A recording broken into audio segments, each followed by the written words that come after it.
अगर आपने मेरे चैनल को अब तक सब्सक्राइब नहीं किया है तो इस लाल बटन को दबाकर सब्सक्राइब ज़रूर करें और बगल में इस बेल बटन को ज़रूर दबाएं जिससे कि आपको आगे आने वाले सारे वीडियोस का अपडेट मिलता रहेगा।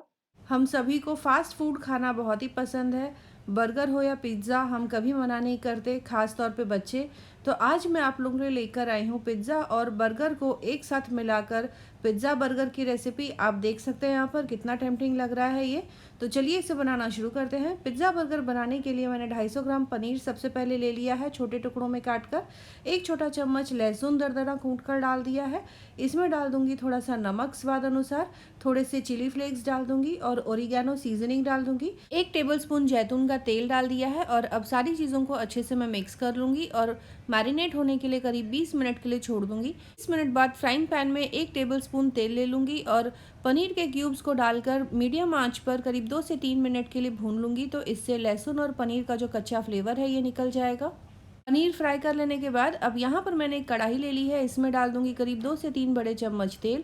फिर 1 से 1.5 बड़े चम्मच दरदरा कूट कर लहसुन डाल दूंगी। इनको थोड़ा सा भून लें ताकि इसका कच्चा फ्लेवर निकल जाए। इन्हें गोल्डन नहीं करना है, बस थोड़ा सा भून लेना है। फिर इसमें मैं डाल दूंगी एक बड़ा प्याज बारीक काट कर। प्याज जैसे ही ट्रांसलूसेंट हो जाए फिर इसमें डाल दूंगी बाकी की सब्जियां, जैसे कि बारीक कटी हुई शिमला मिर्च, थोड़े से मैंने स्वीट कॉर्न उबाल कर रखे थे उन्हें डाल दूंगी। सब्जियों में आप चाहें तो थोड़े से मशरूम्स भी बारीक काट कर डाल सकते हैं, उससे भी बहुत अच्छा फ्लेवर आएगा। तो यहाँ पर सारी सब्जियों को थोड़ा सा भून लेना है।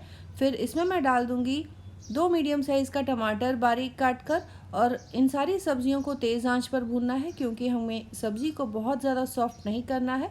सब्जियों का कुरकुरापन बरकरार रहे, बस उतना ही इनको भुनें। और फिर इसमें मैं डाल दूंगी करीब 3 से 4 बड़े चम्मच पिज़्ज़ा सॉस। ये मार्केट में आसानी से मिल जाता है। अगर आपके पास पिज़्ज़ा सॉस नहीं है तो आप घर पर भी इसे बना सकते हैं। मैंने अपने चैनल पर पिज़्ज़ा सॉस की रेसिपी डाली हुई है। इसके बाद सारी चीज़ों को अच्छे से मिक्स कर लेना है। नमक डाल दूंगी स्वाद अनुसार, पिज़्ज़ा सीजनिंग डाल दूंगी, चिली फ्लेक्स डाल देना है। यहाँ पर सारी चीज़ों को मिक्स करके करीब 2 से 3 मिनट के लिए मीडियम आंच पर भून लें। इसके बाद फ्लेवर को बैलेंस करने के लिए यहाँ मैं डाल दूंगी 2 से 3 बड़े चम्मच टोमेटो सॉस। इससे जो हल्का सा मीठापन मिलेगा इस स्टफिंग को, इससे और भी ज़्यादा टेस्टी बनाएगा।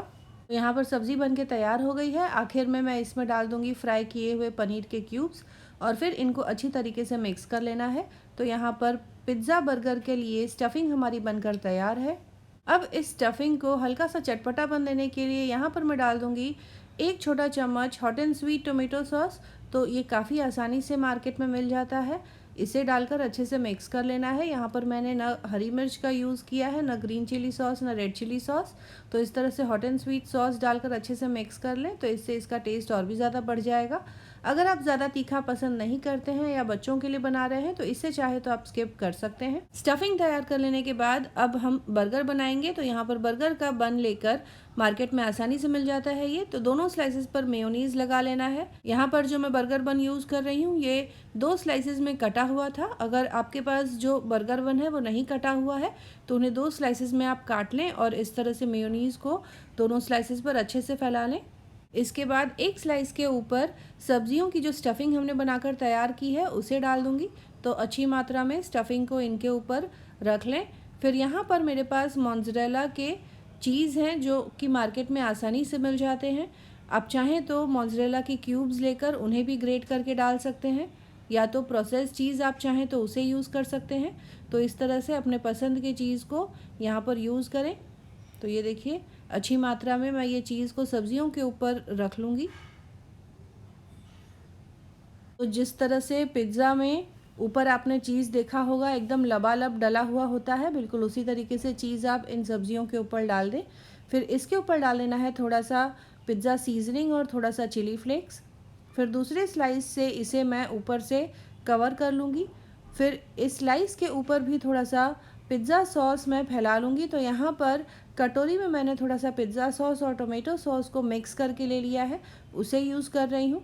तो इसे अच्छी तरीके से इस स्लाइस के ऊपर फैला लेना है। फिर इसके ऊपर मोज़रेला चीज़ का जो बड़ा वाला ब्लॉक आता है उसे ले लिया है, उसे कद्दूकस करके इस बन के ऊपर डाल दूँगी और फिर थोड़ा सा चिली फ्लेक्स और पिज़्ज़ा सीजनिंग ऊपर से स्प्रिंकल कर लूँगी।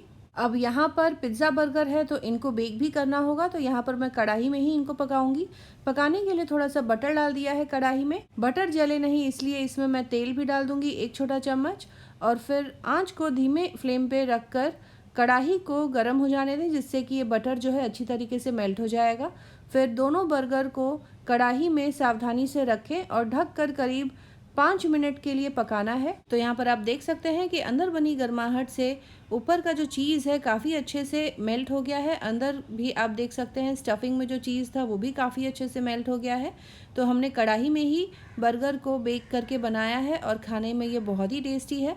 सावधानी से इनको एक सर्विंग प्लेट पे निकाल लें और टोमेटो सॉस के साथ गर्मा गर्म परोसें। तो इस तरीके से मैं सारे बर्गर बन्स तैयार कर लूँगी। आप देख सकते हैं कितना टेम्पटिंग लग रहा है, ये सभी का फेवरेट है ये। तो आप इस तरह से बर्गर बन घर पर ज़रूर बनाएं। अपने दोस्तों और रिश्तेदारों के साथ भी इस रेसिपी को ज़रूर शेयर करें। मिलते हैं अगले एपिसोड में इसी तरह से एक और नई टेस्टी रेसिपी के साथ। Thanks for watching.